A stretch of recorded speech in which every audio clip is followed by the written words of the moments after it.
жаңа алған үйүзгө мебель алайыкчы. И как раз апаңызга дагы кровать албайлы, жерде жата берип кыйналды окшойт. Жок. Биринчи өзүбүзгө алайлы, анан апам ала беребиз. Пока жерде жатып тура берсин. Салам алейкум. Ака, кандайсыз? Шукта иштеп атасызбы? Ооба, жакшы. Салам алейкум. Кээ була, кандайсыңар? Жакшы. Ака, мынанын мейманканага стул керек эле.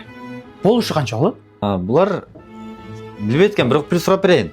Мына спальни дагы апам алып бербейлиби? Акчасы жетет. Майли, сурап бериңизчи. Хоп, азыр. Шеф, сизге клиент келди.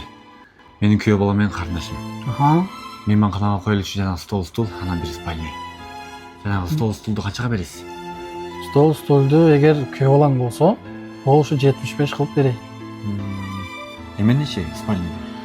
Спальни бул комплект сатылат. Отдельно берилбейт. Жалгыз сатылбайт. Сүйлөшөйүн анда, күйөө бала. Сүйлөшүп койдум. Өткөндө балама телефон албай турганда телефонго бердиңер. Рахмат, силердин жакшылыгыңарды көп көрдүк. Ошого шеф менен сүйлөшүп койдум. Негизги басы 90 экен. Анан 80ге берем деп калды. Сени күйөө балаң экен депчи. Рахмат ака. Рахмат чоң. Анан акчаны мага которуп бересиң. Сиз азыр пока эмен жүктөп тура бериңиз. Мен шефиңизге бир рахмат айтып коеюн. Канча да 10 миң түшүп бериптир. Мага которуп бересиң. Болду. Сиз жүктөп тура бериңиз, мен рахмат айтып коеюн. Ассаламу алейкум. Алейкум ассалам.